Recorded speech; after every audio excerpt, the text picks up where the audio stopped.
Good morning, everybody. It is Saturday, May 13th. It's 8 o'clock in the morning, and I'm in here in Hot Springs getting ready to head out. I don't have to catch a shuttle or anything because the trail is right outside my door. So I took a zero here yesterday. I sent my winter gear back home, got it all boxed up and shipped. So they normally tell you you can send it home or it's wise to send it home.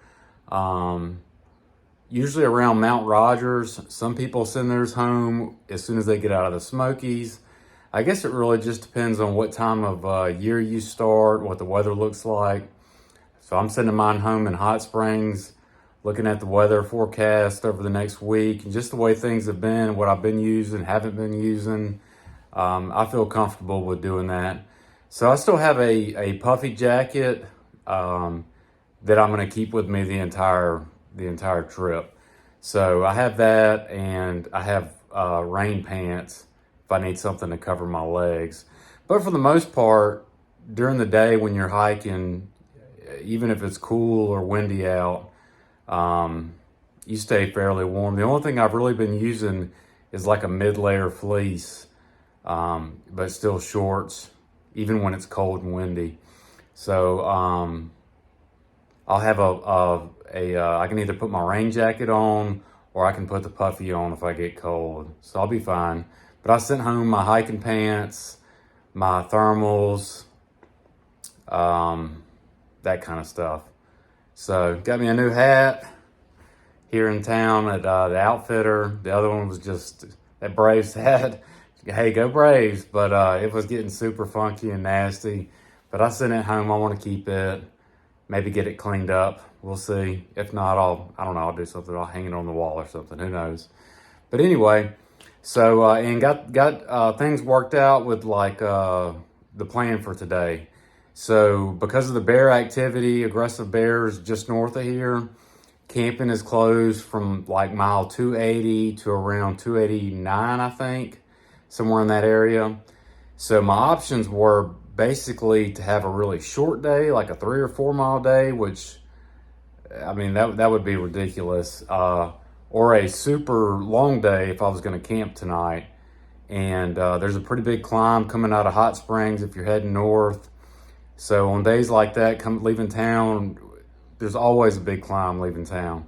But it kind of wipes you out. You know, it's hard to do a climb plus big miles. I mean, there's climbs all day, every day, but a really big climb, and then try to knock out a whole bunch of miles after that. I mean, it's possible, but you know, I'm out here to have fun. Just being honest, I'm out here to have fun. So I'm not going to go out and try to kill myself. So anyway, I contacted the Trailhead Lodge, and they're like a hostel in the area. And so the plan for today is to hike from Hot Springs to Allen Gap. And that's about a 15-mile day. And that is that's at mile 289.7, I think. And that is right on the border of the no camping zone / aggressive bear area or whatever. But anyway, I'm going to hike to Allen Gap. They're going to pick me up at Allen Gap, and I'm going to stay with them tonight. And then they're going to drop me back off at Allen Gap tomorrow morning, and I'll push north from there and get out of that area. I'll be past that. Not to say that everything's going to be smooth sailing after that, but at least the places that where camping's closed right now, I'll be through there and on past that, be done with that area after today. So anyway, that's the plan. I'm all packed up and getting ready to head out here in just a minute. So let's see what happens. All right, talk to y'all in a bit. All right, there's the Outfitter I was telling you guys about. That's where we've been yesterday, and we are out of here.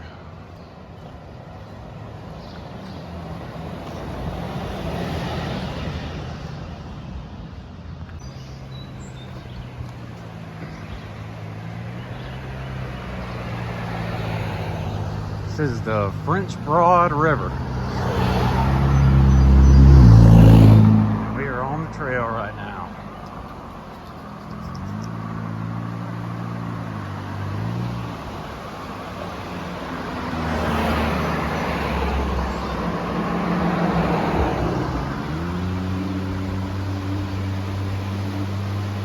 I think that is where we are headed.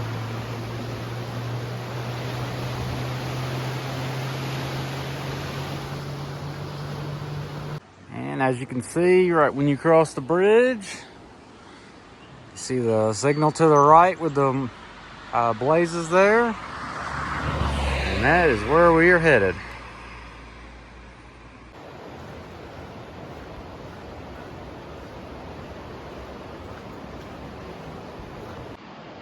And there she is, everybody. That is Hot Springs. Looking back south. It's the river we were down at earlier.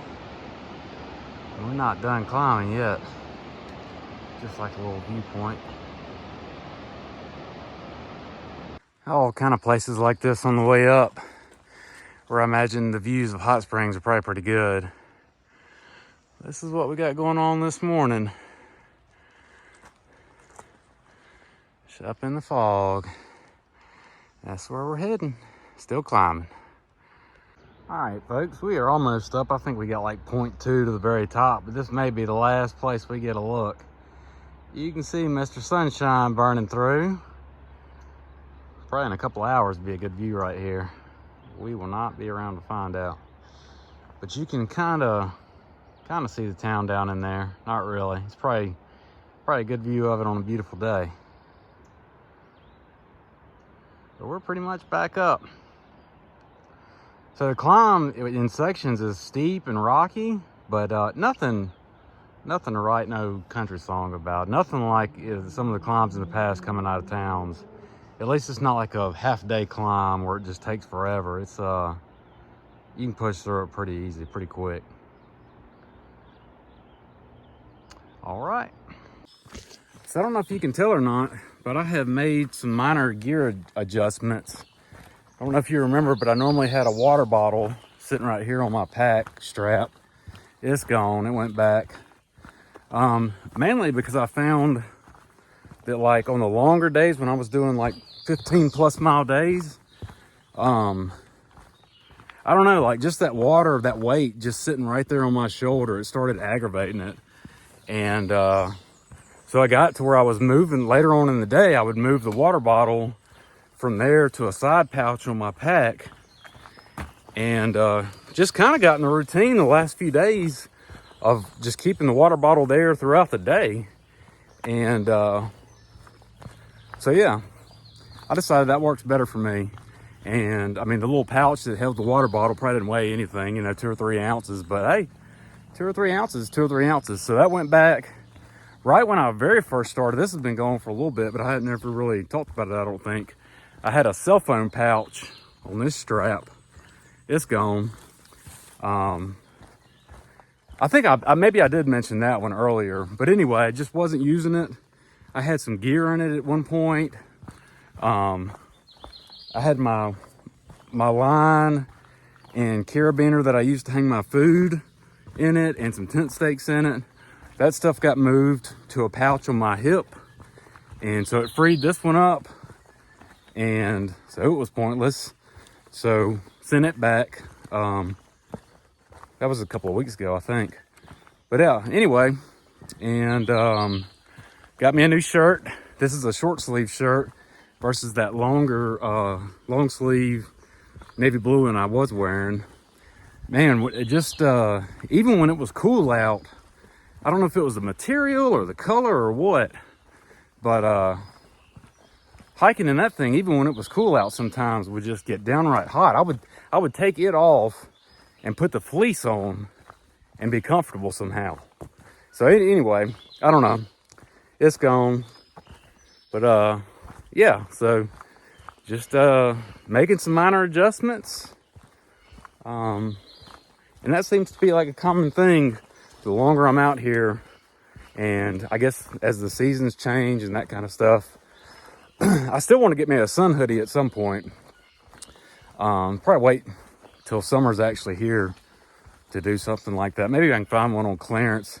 They had a couple back in Hot Springs. They were like 80 bucks. I mean, if that's what they're gonna be, that's what they're gonna be eventually, I guess. But maybe I can find one on sale somewhere or something, some knockoff brand. I just want something to keep the sun off of me. And the ones they had were like a dark gray. If I'm gonna get a sun hoodie, I want something light, you know, like a, maybe not a white, but light blue or something like that, light green, I don't know. Nothing dark. Anyway, that's just what's on my mind right now. I'm thinking about gear and some of the adjustments I've made. Just trucking right along. Talk to y'all in a bit. We are in Pump Gap, everybody. And apparently, there was an Eagle Scout project here.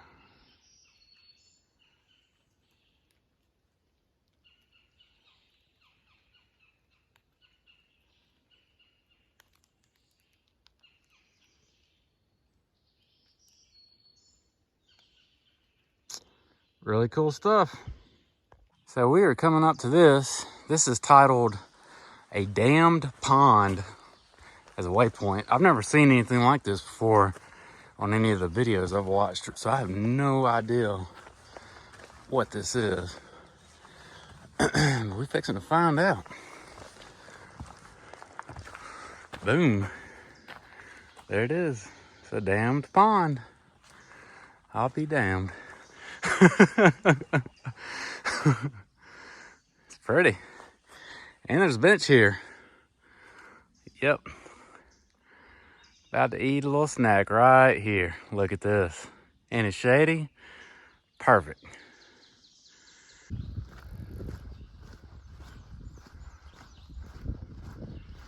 Beautiful through here.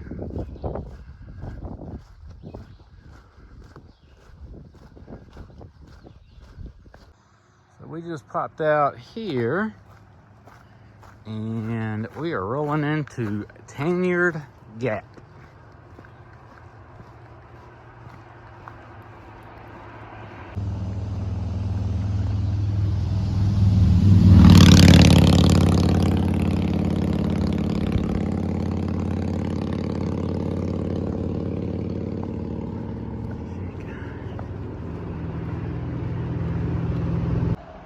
Okay, so we are here at Tanyard Gap.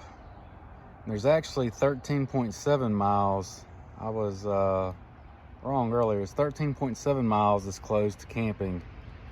From Tanyard Gap here to Little Laurel Shelter, which is past Allen Gap, past where I was planning on getting off today. So when I stop today, I still won't be out of the no camping zone.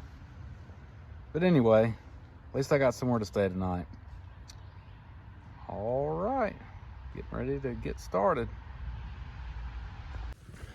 So I'm about a mile and a half into the aggressive bear zone. I ain't seen none yet. But then again, they might be on midnight shift right now. They up all night doing home invasions and robberies to individuals. They might be working the midnights. So maybe they're asleep right now. I don't know. But then again, I'm coming up in here fresh out of town, smelling like pepper jack cheese and Snickers bars. It could go either way. Anyway, nothing yet, but it would be cool to see one. Maybe not an aggressive one. I want to pick one of the sweet ones. Can I pick that? I don't know. I'm kidding. But it would be neat to see one from a distance. How about that? Leave it at that. All right, we're still climbing. We were in Tanyard Gap. You know what you gotta do when you leave a gap. There ain't nowhere to go but up. All right, we're climbing Rich Mountain. Let's get on up here. So we're here on top of Rich Mountain. It says there's a fire tower in 0.15 that way. There's the AT. Go check out the fire tower. We are, folks. Rich Mountain Fire Tower. Hey, A view from the top of Rich Mountain Fire Tower. That's like the joke when these two hikers come up on a cougar. A lot of folks up here today. It's very handy when you do a lot of hiking. We do a lot of hiking, and it's very, very beneficial. Okay, so what's that one right there? You hold it, you pedal. Help yourself. And there's the trail. As you can see, there's a road to get up here somehow. I don't really know how that works. That's where the trail brings you in. Big Buck Mountain right there. Or there's another one, quit fiddle farting around. All right. So I actually climbed to the top of that one. So maybe we're making some progress out here. I don't know. That one, it just looked like it was more recently built. Maybe this century. Maybe not 100 years ago during the CCC. Not that there's anything wrong with that stuff. All that stuff is legit built. I just don't know about maintenance on that stuff. Especially the ones that are like, there's no air access to it. There's no road to it. There's a road to this one. There's air access to this one. So there's maybe a chance that there's some kind of maintenance or whatever being done to it, upkeep. But the ones that you got to hike like 10 miles to get to, oh, come on. Ain't nobody going out there checking the bolts and screws and stuff on those things. Now, I guarantee you, there's a record somewhere that says that Tommy's going out there once a month and doing this and doing that and doing maintenance. So I know how government maintenance works. There's records saying that it's being done, I'm sure. But the likelihood, it ain't happening. So anyway, I felt good about climbing this one. I'm glad that I did. The views were really good up there. And anyway, it was still a little shaky, but it was all right. It was all right, making progress. All right, let me get back to getting.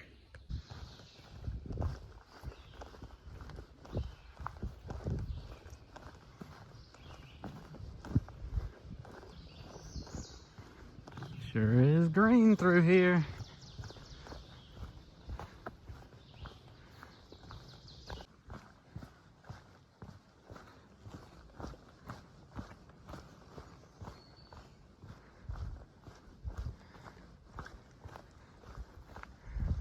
See that white thing on the tree? That's not a blaze, that's some kind of sign. If I had to guess, one of those signs from the U.S. Forest Service warning about bear activity. Those things have been everywhere. But it sure is beautiful through here. Amazing.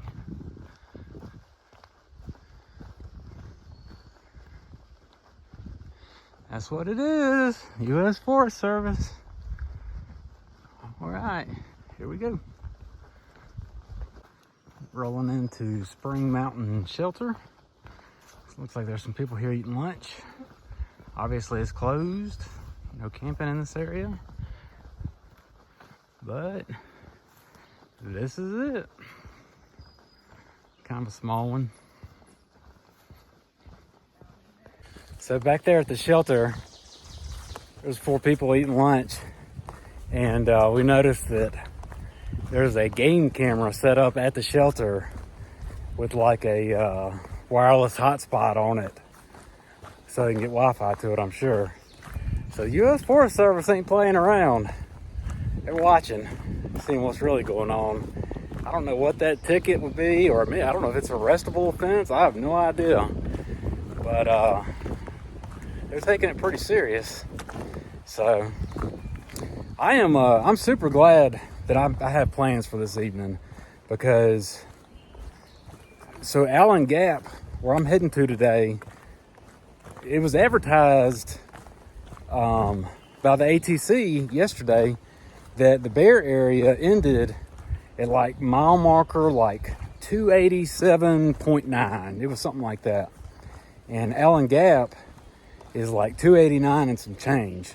So like it's right outside of that area. So I thought I would be done with all this today. And then just give myself a buffer to push on out of Allen Gap tomorrow and be good and away from it all.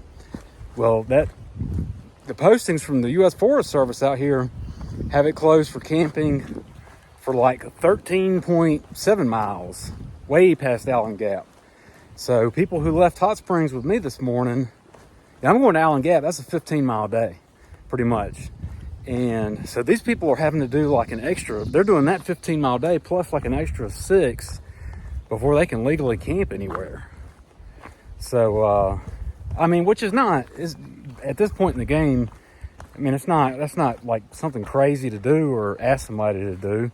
But if you made it this far, but you just know how, I mean, when you're leaving, you know, in the morning, especially some people are serious about a schedule out here. They, you know, can't shake that.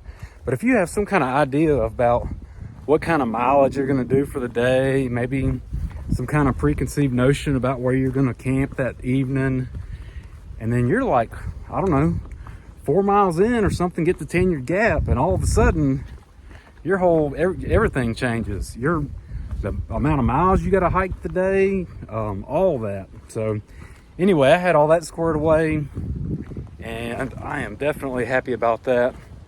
So this place I'm going to is called the Trailhead Lodge, I believe. Just being honest, it's kind of bougie.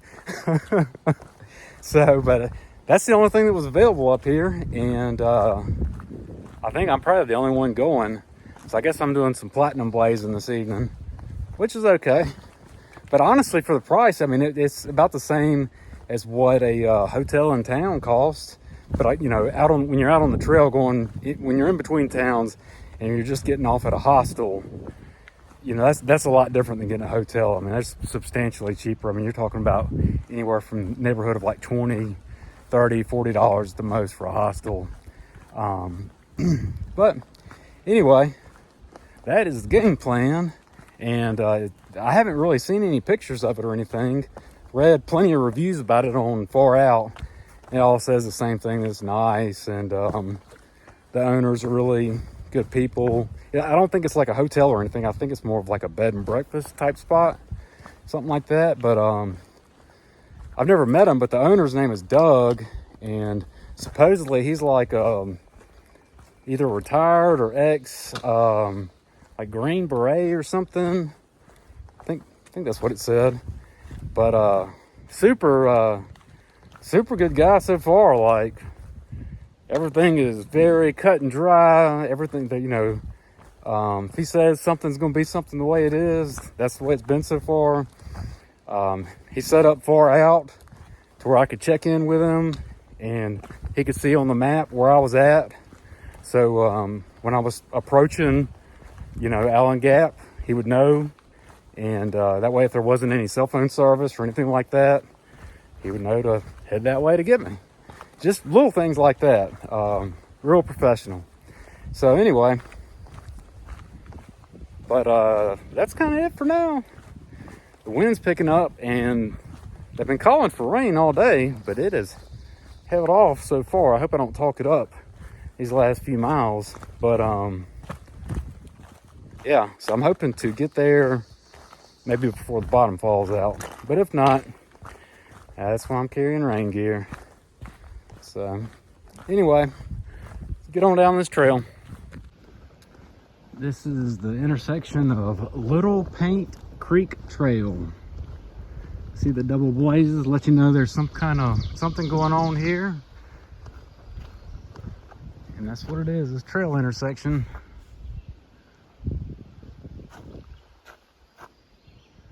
Allen Gap, 2 1/4. That's what we got. Here we go. The green tunnel did not forget about us. She's still here. Just doesn't show up quite as often as she did back towards the start.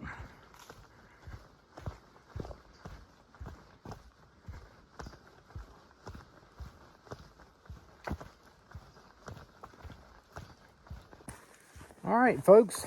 Well, it is about 3:45, and we are rolling into Allen Gap for a 15-mile day. I don't want to jinx it. I believe it's safe to say trail legs are in.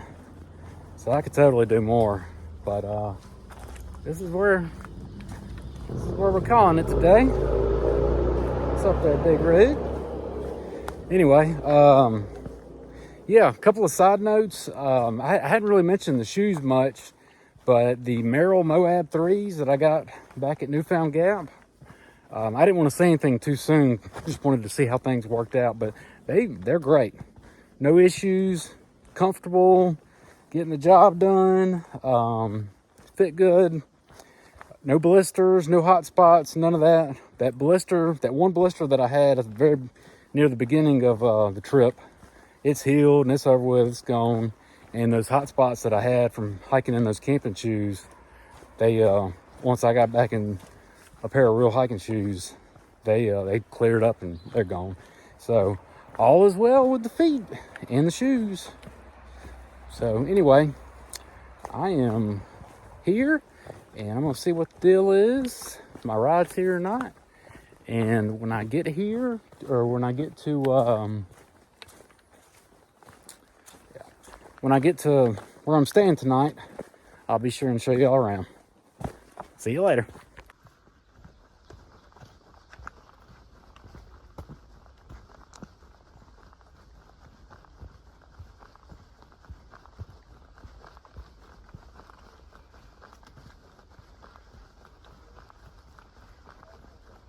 And here we are. See the parking lot over there.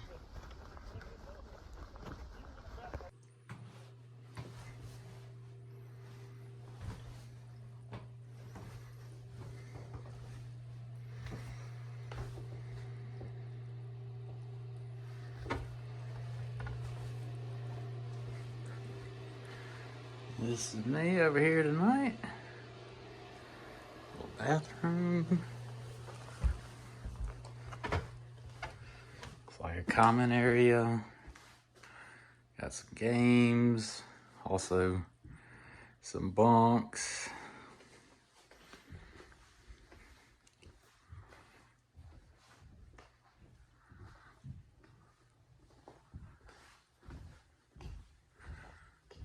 Very nice. Hiker paradise.